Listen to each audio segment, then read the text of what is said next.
Okay, next we're going to install the tensioner. So prior to putting the tensioner in, here's the tensioner. We need to stick a thin screwdriver here in the end and just wind it clockwise. I'm going to put my finger against the tip here and you'll see that plunger just coming in as I wind it up, and it's going to get to the end. It should stay there. Okay, so now it's all wound up. I'm going to put the new gasket that came with the Athena kit on there and just slide that guy. If you can see here, if you can see that or not, it says up right here on the top of it. So there is a top and a bottom on the tensioner. So I'm going to just put that in place there.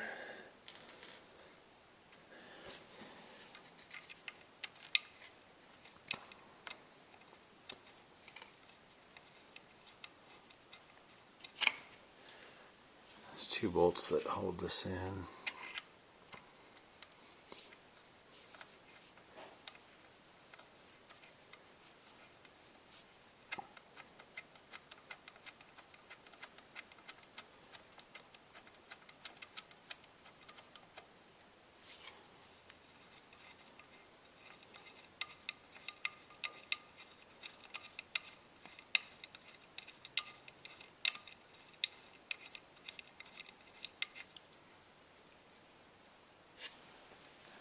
Okay, so now we'll skip those a little snugging up.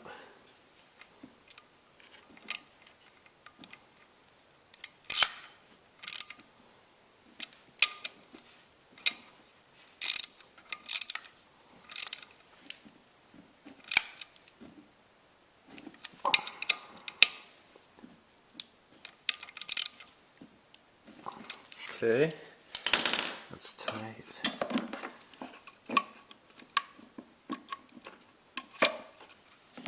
And release the tensioner.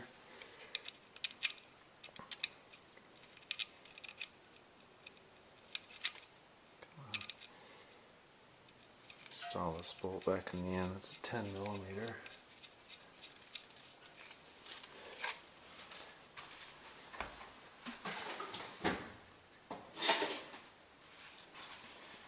Tighten that up. Okay, now the trick is to check and see if our timing has moved at all. It still looks great. All of our marks are lined up. Yep. Everything feels nice. So next step is to get that get the valve cover on, and I think we're on the home stretch. Alright, here you can see I've thrown the valve cover back on, nothing to that. Next step, let's throw it back together, get the rest of the bike put back together, and we'll pick back up when it's time to see if she wants to fire. Alright, so it's the moment of truth. I got it all put back together. I'll show you a few. There she is right there. Athena 290 kit on a WR 250. Let's give it a rip here.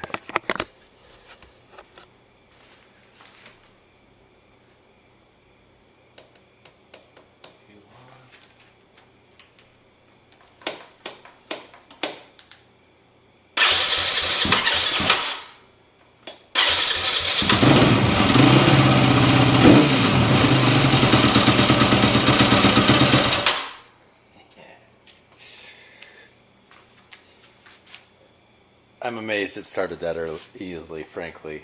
This bike has been an incredibly easy starting bike since the day I got it.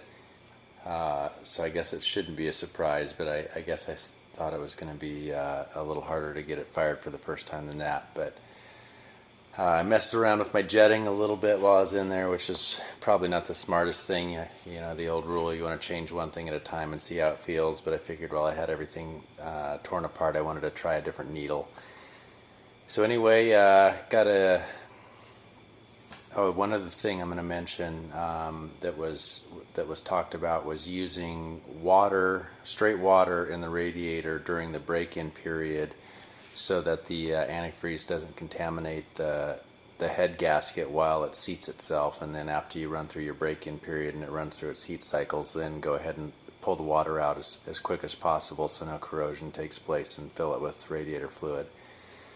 So that's the method I'm going to try out, and I'm going to use the Moto Man break-in method, the old write it like you stole it methodology. But she has a lot of great science. If you haven't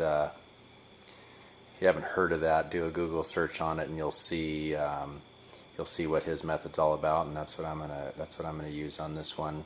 Basically, his method is you don't want to baby it through break-in. You want to get on it a little bit, which he's got a real specific method for that. And his whole methodology is that you want the rings to seat in properly right from the get-go, or else they never will. So anyway, really happy with the kit. The instructions, just because I did all the research, didn't really hurt me that bad, but just the tips that we've talked about, plus just go slow and careful and take your time, and went together surprisingly easy, and nothing that anybody that can't change a clutch or anything else on your bike couldn't easily take on. So I hope this video helped out. Can't wait to see how the bike feels with the 290 kit on it.